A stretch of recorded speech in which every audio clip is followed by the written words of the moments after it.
Meaning of design. Design. Design. Design. Design.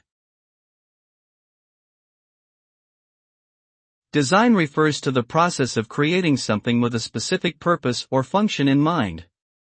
The result of a design can take many forms, including physical objects, digital interfaces, or even systems and processes.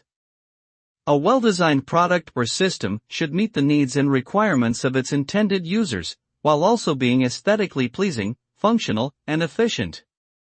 Effective design can improve our lives by making tasks easier, enhancing communication, and solving complex problems. Good design should balance form and function, achieving a balance between beauty and practicality.